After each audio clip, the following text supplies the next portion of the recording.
এখন বুঝতে পারছেন আমাদের বাংলাদেশে অবৈধ ব্যবসায়ী সংখ্যা কত, অপরাধের সংখ্যা কত? কারণ মোবাইল অবৈধ পথে আসা মোবাইল ব্যবসায়ীরা এখন রাস্তায় নামছে। এই বাংলাদেশে ভালো কিছু হবে বলে আশা করা যায় না। ঢাকায় যে সকল মোবাইল ব্যবসায়ীরা আছে খোঁজ নিয়ে দেখেন, শতকরা 90% প্রত্যেকটা ব্যবসায়ীদের একটা কেন একাধিক ফ্ল্যাট আছে।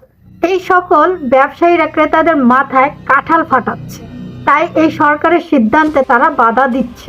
আবার কেউ বলছেন হচ্ছে নাকি এটা দেখি রণক্ষেত্র এসে বসবাস করা আমাদের জন্য মনে হয় অনুপযোগী হয়ে গেছে। এই অনুপযোগী আসলে কাদের জন্য? রেমিটেন্স বন্ধ করার কারণ কি? না বুঝে খালি লাফায়।